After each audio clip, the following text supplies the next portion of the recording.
Bitcoin trades as a scarce digital bearer asset, but its day-to-day price is often governed by mechanics rather than philosophy. The market clears through a mixture of spot transactions, futures carry, and auction hedging flows, so the same headline move can have very different foundations. A clean advance tends to be carried by incremental spot absorption plus orderly derivatives positioning. A brittle advance tends to be carried by leveraged long buildup that depends on continuous mark-to-market gains. A practical way to interpret Bitcoin is through the concept of reflexive balance sheets. When price rises, collateral values rise, borrowing capacity rises, and participants can deploy more notional exposure. That feedback loop can extend trends. When price falls, collateral values fall, margin requirements bite, and forced reductions hit the tape. That feedback loop can compress price quickly. This is why Bitcoin can exhibit convex behavior. The left tail can be steep when leverage is dense, and the right tail can be steep when shorts are tracked and liquidity is thin. Term structure matters more than many participants admit. In futures markets, persistent contango can signal strong demand for synthetic long exposure, but it also encourages cash and carry desks to short futures against spot, which can meet upside when they're balanced. Chief limits are reached. Backwardation can appear during panic, reflecting urgent demand for immediate liquidity or hedges, and it can also create conditions for sharp rebounds once forced hedging slows. Watching how the basis behaves during trend continuation versus trend failure often reveals whether the move is funded by real capital or by expensive leverage. Options positioning can quietly dominate intraday behavior. Dealers who are short gamma may need to buy as price rises and sell as price falls, which can amplify moves and generate whipsaw. If the market is long gamma, hedging flows can dampen volatility and keep price pinned near large open interest strikes. STU also provides information when downside protection becomes bid aggressively. The market is paying for crash insurance that can coincide with fear, but it can also mark the moment when marginal sellers are already committed and the downside becomes crowded. Instead of relying on a single technical indicator, it is often more robust to map auction dynamics. Identify where price repeatedly finds acceptance, meaning closes cluster and follow-through is limited. Identify where price is rejected, meaning expressions reverse quickly and the market snaps back. Identify where price discovers, meaning it travels without much pause and then later chooses whether to build a new acceptance zone. In practice, acceptance zones become inventory transfer regions, and the eventual breakout direction depends on which side runs out of patience first. Another differentiator is order flow toxicity. During calm periods, market makers can quote tight spreads and recycle inventory with limited adverse selection. During stress, informed flow and forced flow increase, spreads widen, and liquidity providers pull, making each market order move price more. This is why stock-driven cascades can occur even without a major news catalyst. The microprice shifts as depth disappears, and the tape becomes one-sided until a new cohort is willing to warehouse risk. From a portfolio standpoint, Bitcoin is often treated as a single position, but it behaves like a bundle of exposures: volatility exposure, liquidity exposure, and sentiment exposure. That bundle can sometimes hedge fiat debasement narratives, but over shorter windows it can also behave like a high beta risk asset tied to global leverage appetite. The implication is that risk control should be anchored in drawdown tolerance and position convexity, not in a fixed coin amount. If realized variance expands, the same nominal holding carries more portfolio impact, so the correct adjustment is sizing, not conviction. Operational discipline is part of the investment thesis, not an afterthought. Self-custody introduces key security and transaction hygiene requirements. Exchange custody introduces credit exposure and withdrawal timing exposure. Network congestion introduces settlement, delay, and fee uncertainty. A plan that ignores these realities is incomplete, because in a fast market, the inability to move collateral or transfer coins can be the binding constraint that turns a manageable trade into an unmanaged outcome. USDT.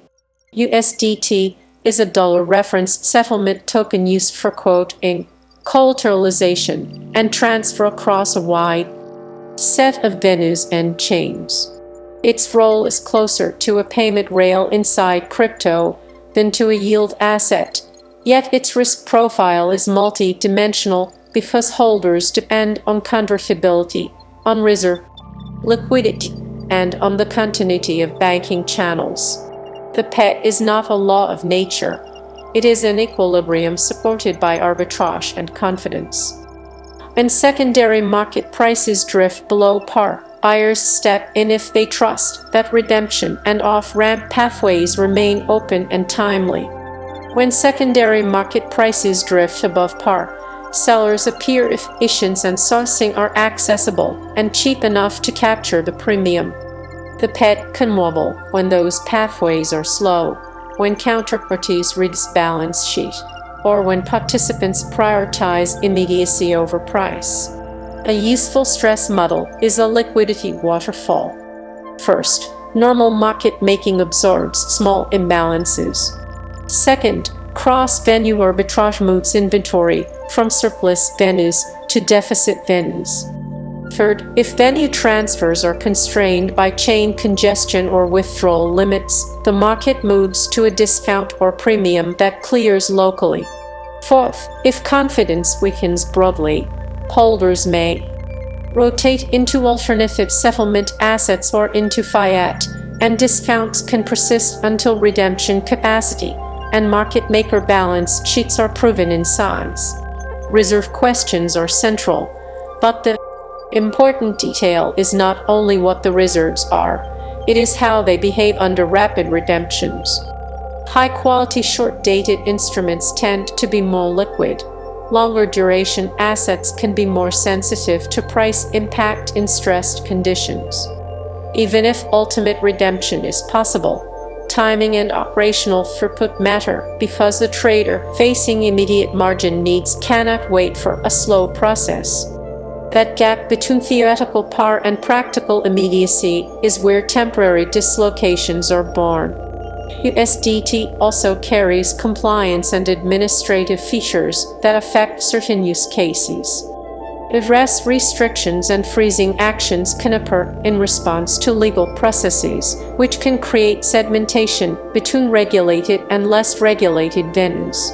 This does not automatically threaten parity, but it can influence where USDT is accepted, how it is treated as collateral, and how quickly inventory can be recycled by market makers who must manage regulatory risk.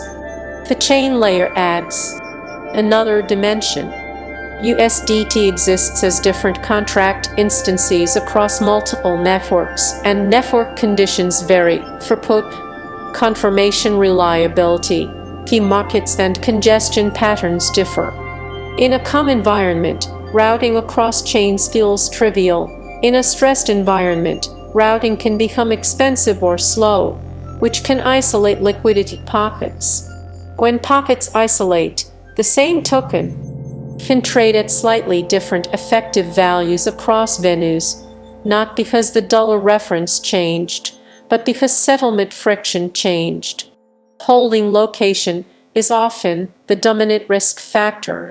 For the average user, USDT held on a centralized venue is effectively a claim inside that venue counting system plus the venue ability to process withdrawals.